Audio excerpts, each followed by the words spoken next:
서울시가 초등학교 1, 2학년을 대상으로 시행 중인 숙제 없는 학교 제도를 놓고 학부모들의 찬반 논란이 이어지고 있습니다.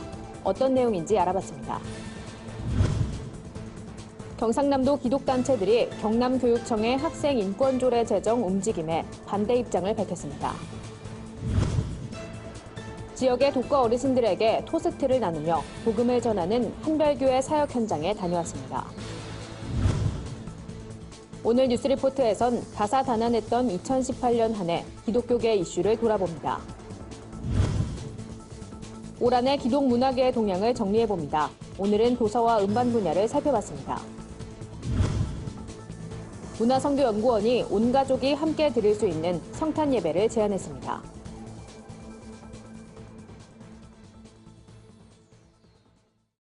안녕하십니까. 구티비 뉴스입니다. 숙제 없는 학교에 대해 들어보셨습니까? 서울시가 불필요한 숙제를 없애기 위해 서울에 위치한 초등학교 1, 2학년을 대상으로 시행 중인 제도인데요. 일부 오해를 산 부분이 있어 학부모들의 의견이 엇갈리고 있습니다. 관련 내용을 취재했습니다. 여선아 기자입니다. 서울시 교육청이 관내 초등학교에 권장하고 있는 숙제 없는 학교 제도. 한 커뮤니티 조사에 따르면 초등학생 학부모의 60% 이상이 이 제도에 찬성 입장을 보였습니다. 학교에서 요구하는 교과 위주의 숙제보다는 체험 위주의 방과 후 활동을 하는 게 더 좋다는 의견입니다. 숙제가 없으면 아이들이 또 자기 개발을 또 할 수 있고 또 자기가 하고 싶은 것, 또 자기가 가고 싶은 곳 이런 것들이 허락되어지니까 참 좋은 것 같습니다. 반대 의견도 만만치 않습니다. 아이들의 공부가 짧은 수업 시간에 국한된다면 학년이 올라갈수록 교과 공부에 쉽게 지칠 거란 우려 때문입니다. 숙제가 없으면 아이들이 공부나 숙제에 대한 이 개념 자체도 없고 공부를 안 하게 되지 않을까 싶은 아예 안 하게 되지 않을까 싶은 우려가 좀 있습니다. 이현승 씨뿐만 아니라 이 제도에 반대하는 대부분의 학부모들은 숙제를 완전히 없애는 데 대해 부정적인 의견을 보입니다. 교과 공부 향상을 위한 복습 과정이 없어진다면 오히려 사교육이 성행하게 될 거란 입장입니다. 하지만 서울시 교육청의 이야기는 좀 달랐습니다. 숙제를 원천적으로 없애는 게 아니라 학부모의 부담을 줄이면서 아이들에겐 직접적인 도움을 주는 숙제를 권장하는 제도라고 해명했습니다. 숙제 없는 학교가 아니라 이제 부모와 함께 할 수밖에 없는 숙제, 그런 부모 숙제를 없애기 차원에서 1, 2학년에게 맞는 맞춤형 숙제를 제공하는 정책을 실시하고 있습니다. 실제 이 제도에 만족하는 사례도 있습니다. 숙제 없는 학교 제도를 시행 중인 한 초등학교 교사는 교사와 학부모, 아이들 모두가 만족하고 있다고 말했습니다. 퇴근하고 와서 숙제 봐주고 이렇게 하느냐고 너무 힘들었는데 아이들이 학교 생활을 어떻게 하는지 이야기도 할 수 있고 놀 수 있는 시간도 생겼다고 학부모님, 학생 모두 되게 만족했습니다. 숙제 없는 학교 제도는 미국과 영국 등 일부 선진국에서도 시행하고 있습니다. 다만 이들 국가는 숙제를 줄이는 대신 학교 수업 시간을 늘리면서 학교 내 학습을 강조하는 방향을 취하고 있다는 점이 눈에 띕니다. 파격적인 내용으로 논란이 끊이질 않는 숙제 없는 학교 제도. 이에 따른 부작용을 막기 위해선 선진국 사례와 같이 학교 교육을 더 강화하는 정책이 뒤따라야 할 걸로 보입니다. 구티비 뉴스 여선아입니다. 최근 경상남도 교육청이 학생들의 인권과 자유를 보장한다는 취지의 학생 인권 조례를 발의했습니다. 이에 지역 기독단체들이 반대 입장을 밝혔습니다. 단체들은 기자회견을 열고 해당 조례는 학생의 인권과 자유만 강조한 채 그에 대한 한계와 책임이 없다고 강하게 비판했습니다. 법률 자문을 맡은 지영준 변호사는 조례가 시행되면 학생에게 무분별한 권리를 보장함으로써 교원에 대한 과도한 통제가 이루어지게 될 것이라며 국민의 의무와 권리는 중앙기관에서만 제정할 수 있기 때문에 경남교육청이 임의로 발의한 이번 조례는 무효라고 설명했습니다. 경남 성시와 운동본부 이종승 대표회장은 미성년자인 청소년들에겐 과도한 권리를 주는 것보다 교사와 부모가 잘 교육하고 양육하는 것이 더 필요하다며 조례 제정 반대는 한국교회와 후손, 나아가 우리 민족 전체를 위하는 일이라고 주장했습니다. 한편 경상남도 교육청은 경기와 광주, 서울, 전북에 이어 5번째로 학생 인권 조례를 발의했으며 지난달 29일 열린 조례 제정을 위한 공청회전에 사전 정보를 찬성단체에 유출했다는 의혹을 받고 있습니다. 전도가 어려운 시대에 많은 교회들이 이색 전도법으로 복음 사역에 매진하고 있습니다. 매주 토스트를 나누며 지역 어르신들에게 복음을 전하는 한별교회도 고민 끝에 섬김의 전도 방법을 택했는데요. 이젠 지역의 명소가 됐다고 합니다. 한별교회 특별한 사역 현장에 오현근 기자가 다녀왔습니다. 주방에 모인 사람들이 바쁘게 움직입니다. 음식 재료를 다듬고 손질하는 이들은 다름 아닌 한별교회의 성도들입니다. 오광석 담임 목사도 직접 재료를 손질하면서 성도들과 함께 참여하고 있습니다.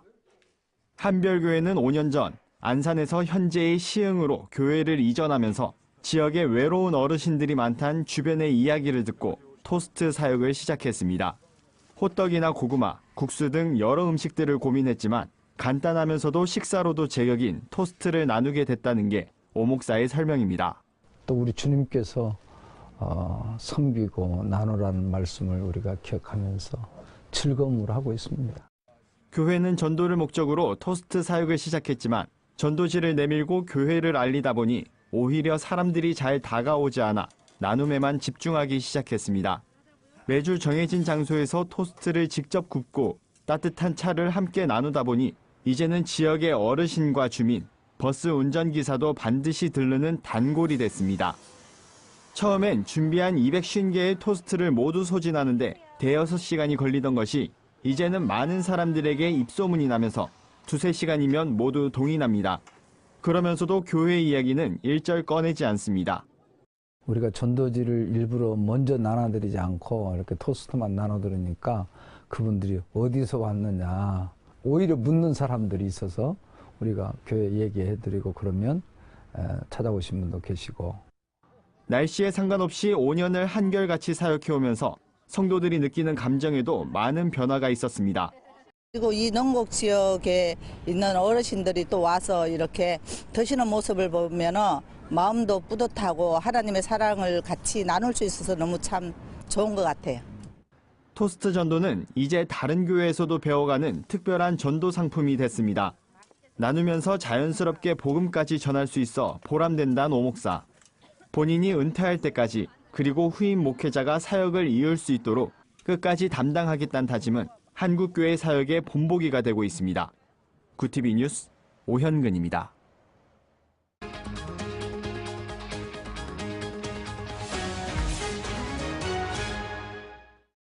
뉴스 리포트입니다. 다사다난했던 2018년이 이제 한 달도 채 남지 않았습니다. 교회 연합과 선교, 섬김을 실천하며 사회적 신뢰를 회복하겠다던 한국교회도 이제 마무리를 준비하고 있는데요. 지난해처럼 올해도 교계에서 들려온 소식 대부분은 상처와 아픔을 주는 내용이었습니다. 명성교회 세습은 지난해에 이어 올해도 한국교회 전체를 떠들썩하게 만들었습니다. 계속되는 목회자 성범죄 문제도 사회의 지탄을 받았는데요. 수년째 외치는 보수 연합기관 통합은 또다시 내년을 바라보게 됐죠. 다만 한반도 평화기조에 발맞춰 인도주의적 차원의 섬김을 준비하거나 극적인 교단 통합을 이뤄낸 모습은 성도들의 마음을 한결 가볍게 만들기도 했습니다. 2018년 한 해 교계의 다양한 모습들을 홍희연 기자가 정리했습니다.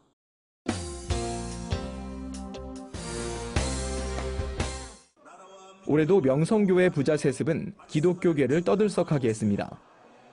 통합총회 재판국은 지난 8월 김하나 목사의 청빙이 유효하다는 판결을 내렸고 한 달 뒤 열린 제103회기 통합정기총회는 이 판결을 뒤집어 다시 재판하라고 결의했습니다. 결국 통합총회 재판국은 재심을 결정하고 명성교회 부자 세습건을 다시 심리하고 있습니다. 하지만 법리적 해석과 함께 명성교회 영향력이나 주변 상황을 고려하겠다는 재판국장의 발언은 또 다른 논란을 불러일으키고 있습니다. 올해는 굵직한 이단 사이비 단체가 세상에 알려지기도 했습니다. 타작마당이란 이름으로 신도들을 무차별 학대한 은혜로교회 신옥주 씨가 구속됐고 만민중앙교회 이재록 씨는 징역 15년형을 선고받은 일도 있었습니다. 이른바 그루밍 성폭력 의혹 사태로 한국교회를 부끄럽게 한 사건도 있었습니다. 인천의 한 부목사가 과거 교회 미성년 성도 수십여 명에게 성폭력을 가했다는 주장이 제기된 겁니다. 해당 교회는 노회와 총회를 탈퇴해 사실상 한국교회 차원의 질의는 불가능한 상황. 피해자들은 최근 경찰에 고소장을 제출하기도 했습니다. 보수 연합기관의 통합은 올해도 이루어지지 못했습니다. 더위가 한창이던 8월 두 기관은 기자회견을 통해 연내 통합을 이루겠다며 구체적인 통합 시기까지 언급했지만 결국 의견 차이를 극복하지 못한 겁니다. 반면 교단 통합의 긍정적인 모습도 있었습니다. 지난 2008년 분열했던 기독교 대한 하나님의 성회 여의도 측과 서대문 측이 10년 만에 극적인 교단 통합을 이룬 겁니다. 양 교단은 통합 이후 행보를 이어나가며 교단 안정과 정상화에 집중하는 모습입니다. 부정적 소식 이면에는 한국교회의 선한 사례들도 여럿 있습니다. 4.27 남북 정상회담 이후 교계는 통일 이후를 준비하자는 취지로 인도적 차원의 지원을 계획하고 있습니다. 여의도 순복음교회의 조용기 심장 전문병원 재건립 추진 소식은 의료 사각지대의 북한 주민들을 더 나은 세상으로 인도할 거란 기대를 품게 했습니다. 이 밖에도 한국교회는 지진 피해를 입은 인도네시아 팔루 지역에 즉시 봉사단을 파견해 구호품을 전달하는 등 국내를 넘어 해외에도 섬김의 손길을 내밀었습니다. 좋은 소식보다는 낯뜨거운 소식이 많았던 올 한 해, 한국교회는 좀 더 깨끗하고 밝은 새해를 맞이할 준비가 필요해 보입니다. 구티비 뉴스 홍우연입니다. 기독문화계에선 올 한 해 어떤 움직임들이 있었을까요? 먼저 도서와 음반 분야에선 수년째 이어진 불황 속에서도 새로운 변화의 흐름이 있었습니다. 도서 출판 분야에선 소형 출판사들의 기획도서가 베스트셀러에 진입한 것이 주목할 만한 성과입니다. 기획력이 좋은 신간 도서와 함께 팀켈러 시리즈와 같은 재출간된 도서들이 불황 시장 속에서도 독자들의 필요를 채워줬다는 평가입니다. 이와 함께 두드러진 부분은 신학 관련 서적의 수요가 증가했다는 점입니다. 과거 신학 서적이 목회자들의 영역이었던 것을 비춰볼 때 이젠 독자층이 변화하고 있다는 것을 엿볼 수 있습니다. 한국기독교출판협회 최승진 사무국장은 다양한 기획도서가 출간됐지만 다음 세대와 새 신자를 대상으로 한 책이 거의 없었던 것은 아쉬운 점이라고 말했습니다. 국내 음반 시장에선 올 한 해 3,800여 장의 앨범이 발매됐는데 그중 85%는 5곡 미만이 수록된 싱글 앨범으로 전체적인 음악 시장이 싱글 앨범 중심으로 변화하고 있는 추세입니다. 따라서 대규모 편성, 실제 악기 중심의 제작 방식이 소규모 편성, 악기의 단순화, 홈 레코딩 방식으로 변화했습니다. 또 미디어스코프 송재호 팀장은 예배 음악이 강세였던 시장의 분위기가 달라지고 있다는 것이 눈에 띈다고 평가했습니다. 문화선교연구원이 성탄절을 앞두고 온 가족이 함께 드릴 수 있는 성탄 예배를 제안했습니다. 문선현이 제안한 9가지 말씀과 캐럴 축제란 예배는 19세기 후반 영국에서 크리스마스에 술집에서 시간을 보내는 사람들을 교회로 인도하기 위해 기획됐습니다. 예배는 타락과 약속, 성육신 등 예수 그리스도의 구속사를 전하는 9가지 말씀을 함께 읽고 각 말씀 사이에 찬양을 부르는 방식입니다. 말씀을 읽는 순서, 찬양의 구성 등을 교회 상황에 맞도록 다양하게 정할 수 있는 것이 특징입니다. 문선현은 온 가족, 온 성도가 함께 참여할 수 있도록 돕는 것이 이 예배의 핵심이라고 강조했습니다. 9가지 말씀과 캐럴 축제 예배 방법과 순서지는 문선현 온라인 홈페이지를 통해 만날 수 있습니다. 오늘의 사회 이슈를 홍희연 기자가 종합해드립니다. 오늘의 이슈 포커스입니다. 문재인 대통령의 국정 지지도가 또다시 최저치를 기록했습니다. 리얼미터 조사에 따르면 문 대통령의 국정 지지도는 전주보다 1.4% 내린 48.1%로 집계됐습니다. 부정평가는 1.7% 오른 46.9%로 긍정평가와 부정평가의 격차는 오차 범위 내인 1.2%포인트로 좁혀졌습니다. 내년 초 북미 정상회담 개최가 어려워 보인다는 전망이 일본 언론을 통해 나왔습니다. 아사히 신문은 13일 미국이 내년 1, 2월 중으로 2차 북미 정상회담을 개최하는 방안을 북측에 타진하고 있지만 북한이 응답하지 않고 있다며 북미 교섭은 현재 정체 상태라고 분석했습니다. 신문은 북한이 타진에 응하지 않는 것은 비핵화를 둘러싼 양측의 의견 차가 크기 때문이라고도 전했습니다. 최근 수년 사이에 남성 육아휴직자의 비중이 급격히 상승한 걸로 나타났습니다. 통계청 보고서에 따르면 지난 2008년엔 남성 육아휴직자가 1.2%에 불과했지만 2017년엔 13.4%로 상승했습니다. 통계청은 남성 육아휴직 장려책을 강화한 것이 영향을 미친 것으로 분석했습니다. 구티비 뉴스 홍우연입니다. 주요 단신입니다. 사랑의 교회가 속한 예장합동 동서울 노회가 고법 판결에 대해 입장을 밝혔습니다.